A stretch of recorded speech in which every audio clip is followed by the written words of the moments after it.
Hello, my name is Claudine Allen. I'm a licensed professional counselor in St. Louis, Missouri. I currently run my own private practice, and I also contract with several different facilities around the St. Louis area.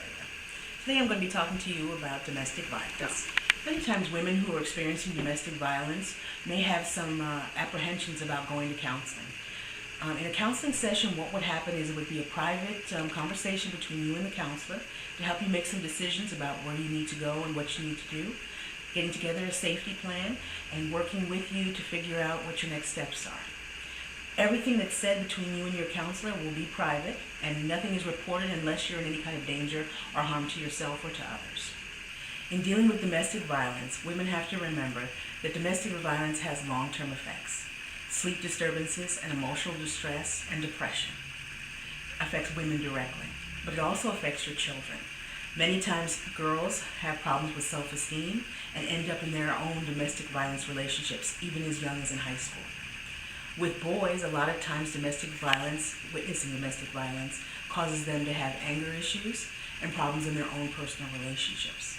It's important to remember that domestic violence does affect you, but it also affects those around you, your family and your friends.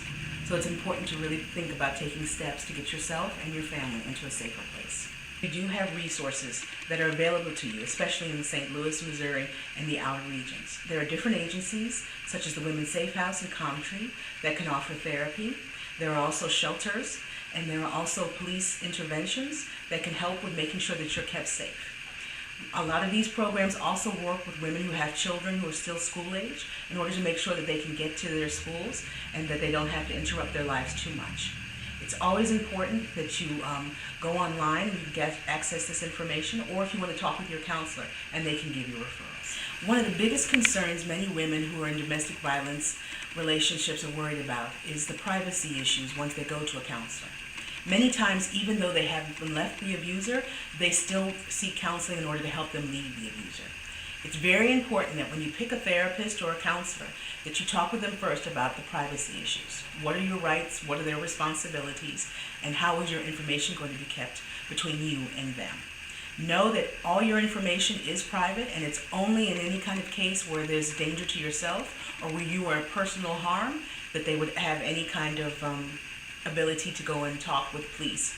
Your family, your friends, nobody can call up and get any information. A therapist would never give out that information.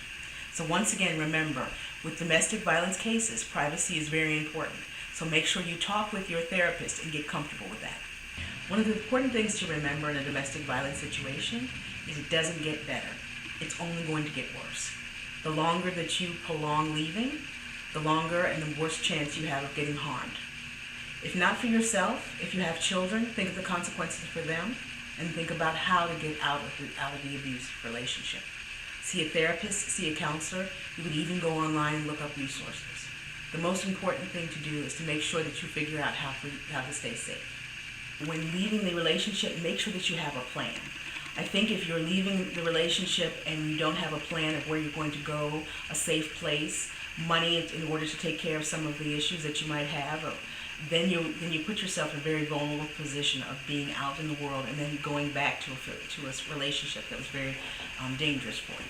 So I think it's very important that a lot of times when women leave, they just leave and they don't think out what's going to be the next step. That's one of the things a therapist can help you with, or even a social worker, in order to help you look at what are your options so that you don't have to go back. Or as a woman, you need to make sure that you make a plan for yourself to be safe. The consequences of domestic violence for women are depression, flashbacks, and medical issues. If you don't think about yourself, think about your children. The consequences for them are futures where they may be inside domestic violence relationships. The most important thing is to remember, get some help. Talk to somebody, whether it's a counselor, a social worker, a doctor, or a family member that you trust. Get help so that you can get to a safe place. Thank you. I'm Claudine Allen, and I'm against domestic violence.